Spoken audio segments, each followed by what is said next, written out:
লয়ে সঙ্গ বঙ্গ হরি বলে ওদাই নদিয়ায় রসের গৌরাঙ্গ লয়ে সঙ্গ বঙ্গ হরি বলে ওরাই নদিয়ায়। বীরভূমের বাদাম কাকুর পর এবার ভাইরাল নদিয়ার মহারাজের ঘটি গরম। মহারাজের ঘটি গরম বললে এক কথায় চেনেন আট থেকে ৮০ সকলেই। পাড়ায় রাস্তার মোড়ে কখনো ভাগীরথী নদীর তীরে ঘটি গরম বিক্রি করতে করতে একা একাই গান গাইতে থাকেন এই ব্যক্তি। তার এই গান শুনে ক্রেতারা এগিয়ে আসেন ঘটি গরম কিনতে। তবে সবাই কিনতে নয়, গান শুনতেও এগিয়ে আসেন মানুষ। কি নাম আপনার? সত্য কুমার বিশ্বাস। এই মহারাজের ঘটি বলে নাম কেন আপনার পরিচিত?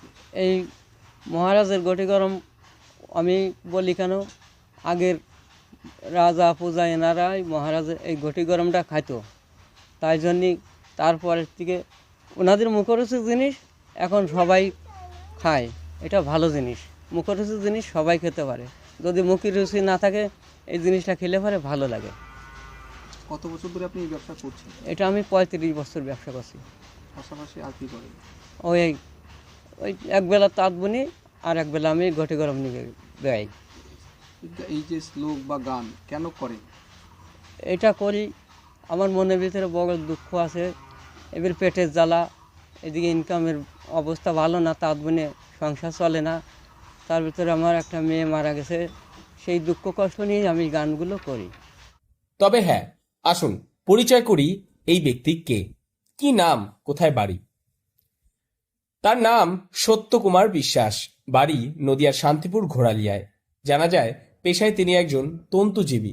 তবে তিনি সকাল থেকে দুপুর পর্যন্ত তাঁতের কাজ করেন, আর দুপুরের পরেই সাইকেলে করে বেরিয়ে পড়েন ঘটি গরম বিক্রি করতে।